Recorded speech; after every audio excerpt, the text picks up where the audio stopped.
Hi Sag, welcome to June 2021. This is Teresa from Tarot by T. And before I start your reading, I want to call in some good energy. So this month we have a new moon eclipse in your 7th house. And it's conjunct Mercury. So we'll talk about that later. We also have a full moon in Capricorn. That's on the 24th of June. The new moon is on the 10th. Venus moves into Cancer this month. Mars moves into Leo. Jupiter and Neptune go retrograde this month. And Mercury is retrograde most of the month. It goes direct on the 22nd. So let's see what Sag needs to know about love and relationships and how this eclipse will affect your major relationships. So, what does Sag need to know about love and relationships for the month of June 2021? What is coming up for Sag for 2021? What does Sag need to know?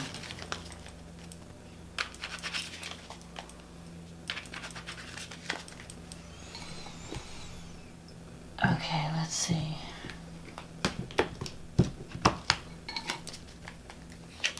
The Six of Pentacles, the Three of Cups, the King of Pentacles, the Ace of Wands, the King of Swords, the Nine of Swords, the Six of Wands, the Knight of Swords, the Fool, the Wheel of Fortune, and the card at the bottom of the deck is the Eight of Pentacles. So this month, okay, you start out with this energy, the Six of Pentacles crossed by the Three of Cups. Six of Pentacles is about the give and take in a relationship. And one of you might be giving more than the other. There could be an imbalance in the give and take. Either you're doing all the work, you're paying all the bills, and you could be concerned about that. There could be a need for balance. You may need to communicate to your partner, if you're with a partner, how they need to step up to the plate and contribute more or be more part of the relationship, so that it's not so unbalanced. You may feel like you're giving too much. Now you have the Three of Cups here. So this could be that you have a lot of support around you. Could be a party celebration coming up this month that could help things improve. Sometimes the Three of Cups can mean a third-party situation. So you could be trying to choose between two people, trying to find the balance, trying to balance yourself between two situations. You have the King of Pentacles in the past, and there's the Eight of Pentacles and the Ace of Wands. So that's like career energy. There could be an opportunity for a new beginning in your career. I feel like this reading is going to be more about partnerships that revolve around your career than love. I'm just getting more of a career energy here, or life path energy. So you could be starting something new this month, connecting with someone who either has financial backing, because the King of Pentacles energy is someone who has money. Someone who deals with money, owns land. It could be also entrepreneurship energy.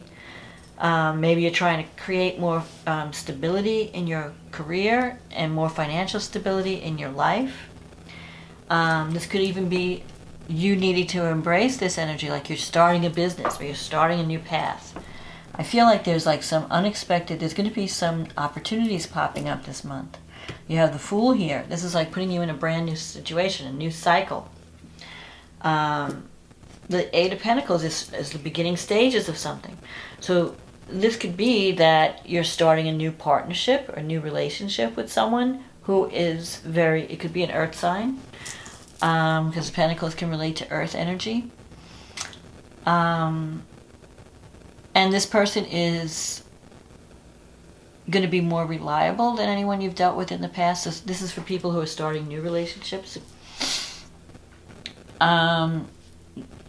the Ace of Wands, this is something that has started this spring. This is in the recent past. So you may have already embarked upon a new path. Maybe you're partnering with someone that's providing some financial backing, or at least some stability.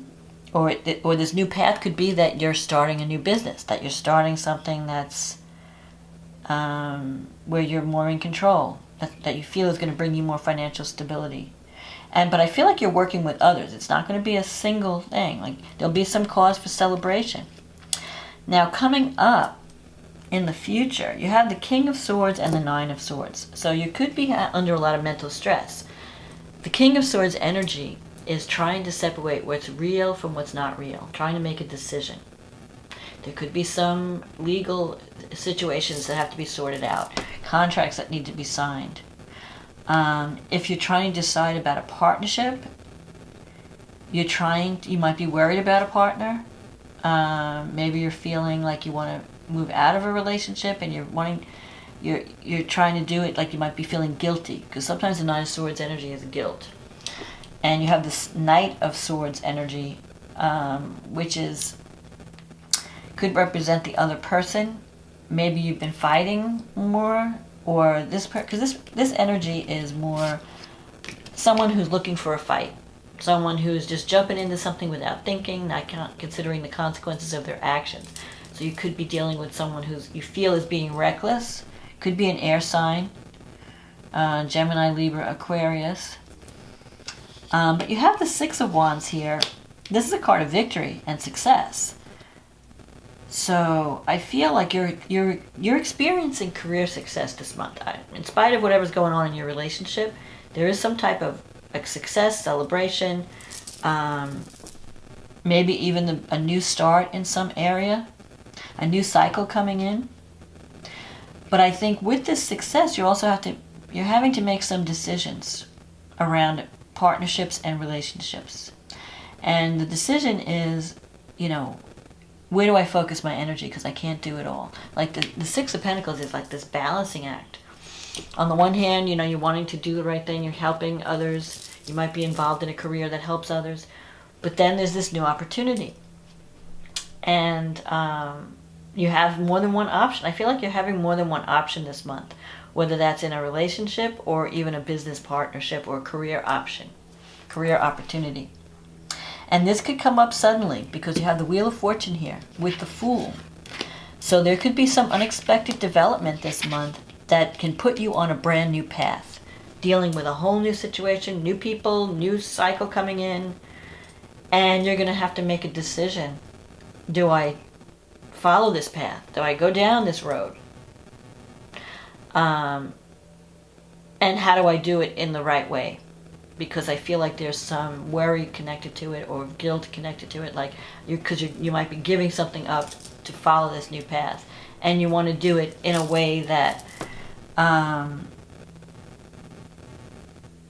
doesn't hurt your reputation, that doesn't make you feel like you're doing the wrong thing or whatever, because people might feel that you're being impulsive, that you're just jumping into something, and you're not thinking of the consequences. They may be trying to lay a guilt trip on you, or you could also just be doing it to yourself, like worrying about the potential. What's going to happen if I do this? Where is this going to lead me? Am I going to regret anything? Because there is some risk involved with this. The Fool it's exciting. It's a brand new situation, but it's something that you've never dealt with before. So there's a little bit of apprehension, like, I don't know what to expect. I don't know where this is going to lead. Am I doing the right thing? And that's where this King of Swords energy comes in. Now, the King of Swords can be your energy trying to figure it all out, sort it out. But it could also mean that you're dealing with someone, an authority figure that you feel has been too judgmental or too harsh with you. And that could be one of the reasons why you feel like you need to take this new path. Like maybe you feel like you're not being properly compensated in a relationship, like you're not being valued or appreciated, or like I said, you're doing all the work, you're doing all this work and you don't feel like you're being recognized for the work that you put in. Instead, you're being criticized. So that could make you think, well, maybe I should just go into a new direction. Maybe I need to walk away and start this new thing, because there's an opportunity coming in and you're going to have to choose, like, where do I want to take this new opportunity? And it could be a relationship, like you're walking away from a relationship where there's an imbalance. And this new opportunity pops up. Do I just explore that? Or do I stick with what I have and try to make that work?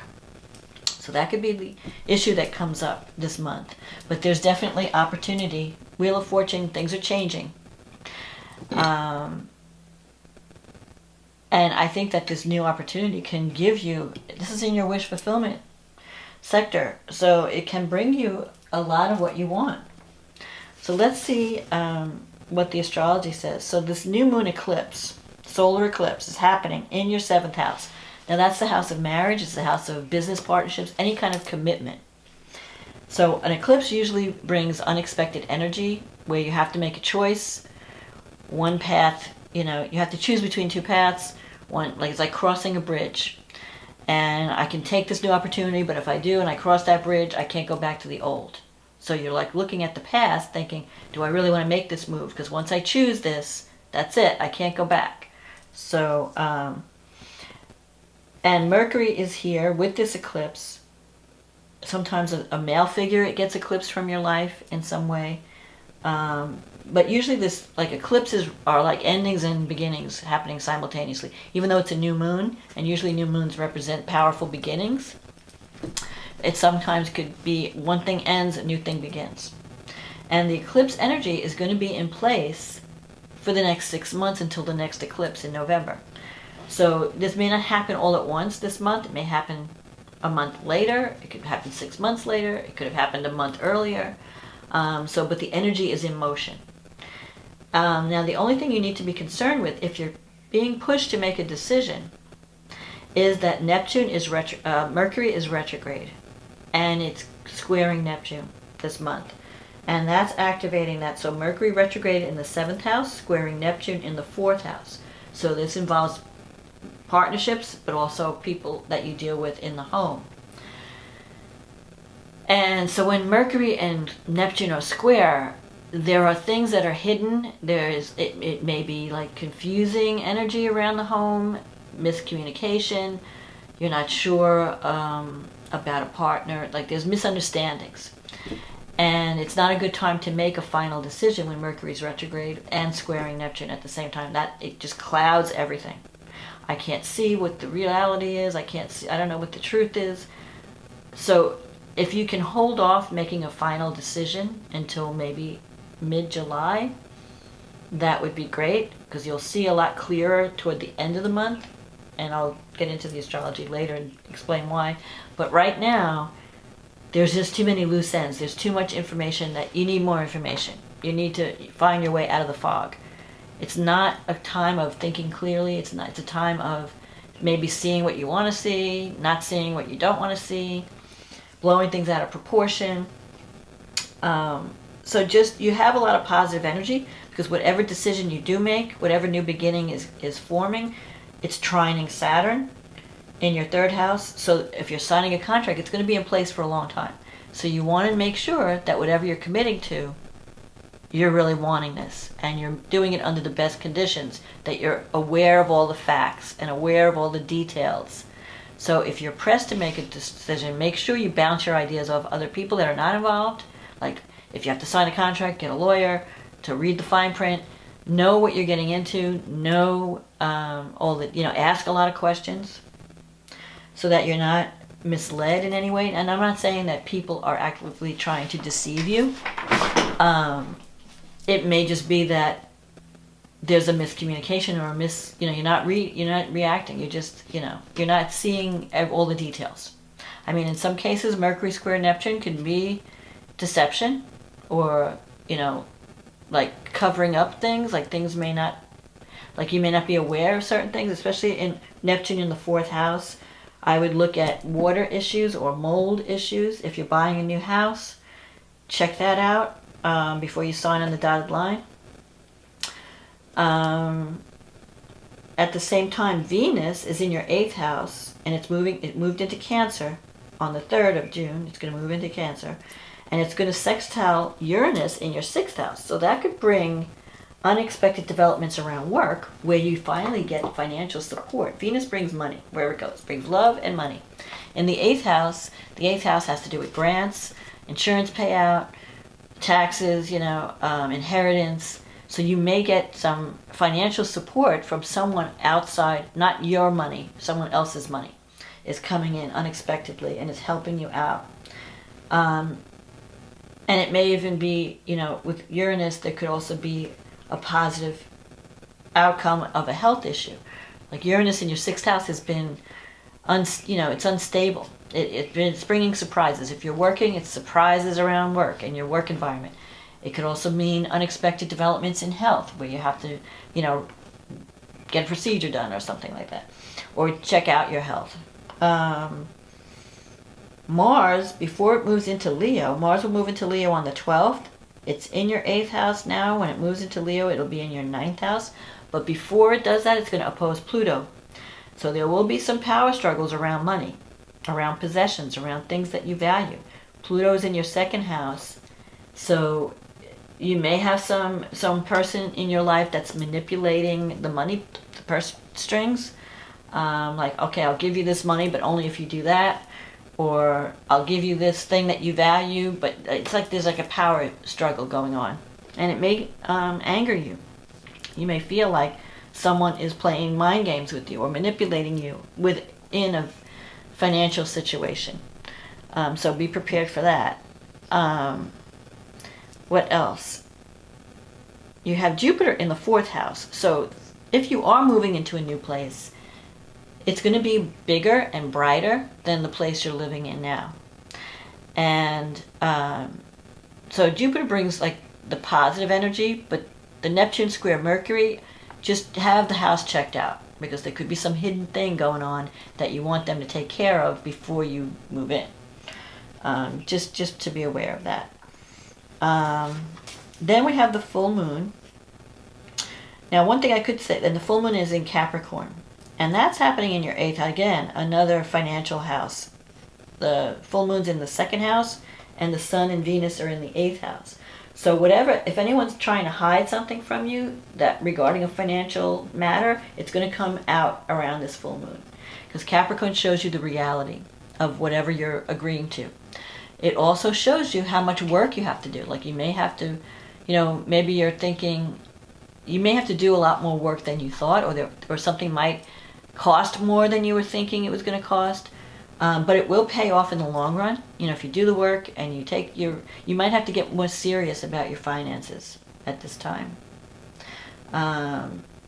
Venus will be opposing Pluto, so you could have another power struggle over money, maybe with a female person in your life. So there could be some issues around finances. Mars, when it moves into Leo, it's going to be in your 9th house. That's the house of travel, higher education, your belief systems. You may feel like getting out and traveling, or you might be dealing with people from different cultures. You might be dealing with people from, reaching out in a global way. So either your environment gets more diverse, or if you're starting a new business, you're reaching a global market. There could be, the 9th house is also about publishing. It's also about higher education, so you might be thinking about picking up some new skills to help you. Now, Mars is going to oppose Saturn in your 3rd house when it moves into Leo. And it's going to be T-squaring Uranus in your 6th house. So there could be some conflict that comes up in a work situation around communication, contracts, some type of marketing situation or publishing situation, or even an educational project, something that has to do with teaching or learning. There could be some surprise developments that you may feel like you're being blocked by authority figures. Maybe you have some innovative ideas and the people around you are not in favor of what you're planning to do. Maybe you're wanting to move to a new location, do some traveling, and your relatives are putting up some flack saying, are you sure you want to do this? Uranus wants to free you from, like, the 3rd house is the house of communication. It's also the house of siblings, and it's also the house of your thought processes. So with Saturn there, your siblings or your family might be being more conservative, and they're kind of resisting the changes you want to make. Maybe they feel like you're making sacrifices that you shouldn't be making, but Uranus wants to free you from anything that's been holding you back. So, because Uranus is going to be squaring Saturn this month, and this is like the second contact. The next one will come like in the fall, I think. So you need freedom from something this year. And in your case, it could be revolving around work matters, or how much are you sacrificing for other people. Maybe you're giving too much to family.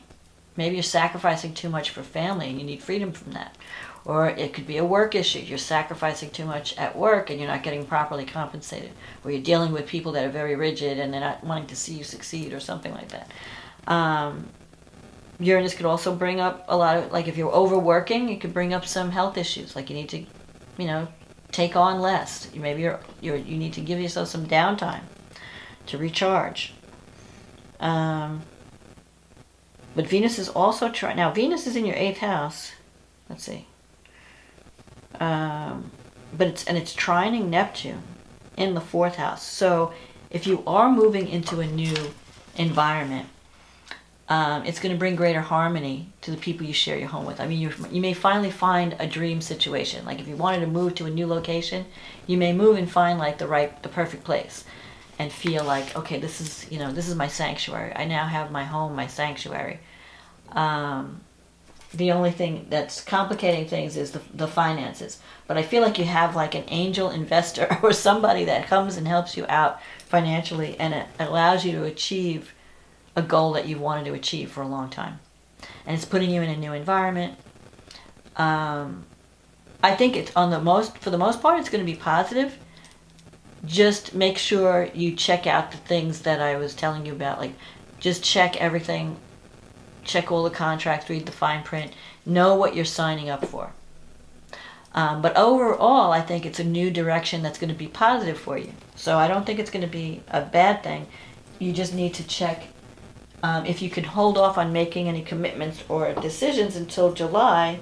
That would be better, because there's going to be more clarity toward the end of the month, especially as Venus separates and Mercury separate from Neptune, or especially when Mercury separates from Neptune and starts going direct. And when Neptune goes retrograde at the end of the month, on the 26th, when Neptune retrogrades, it usually clears up the fog. You see things clearly. You know exactly what you need to do. You're not as confused. So you might, if you can make a decision more toward the end of the month and the beginning of July, that you'll be making it with more information, with greater clarity, than rather if you just jump into something at the beginning of the month, because you may not have all the facts. That's all I'm saying. But other than that, I think this new cycle is going to be good for you, and it's going to be an unexpected change, and you're going to really be in a better place when all the conflict, after you deal with all the conflicts and the power struggles and you sort things out. I think you're going to be on a new path that's going to be much better for you, because the eclipse if the eclipse takes something out of your life, it's taking something out that was not in your best interest.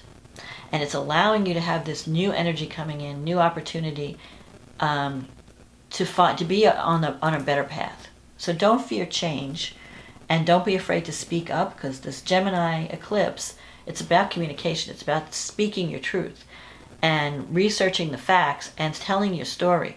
Don't be afraid to speak up about what you need in a relationship.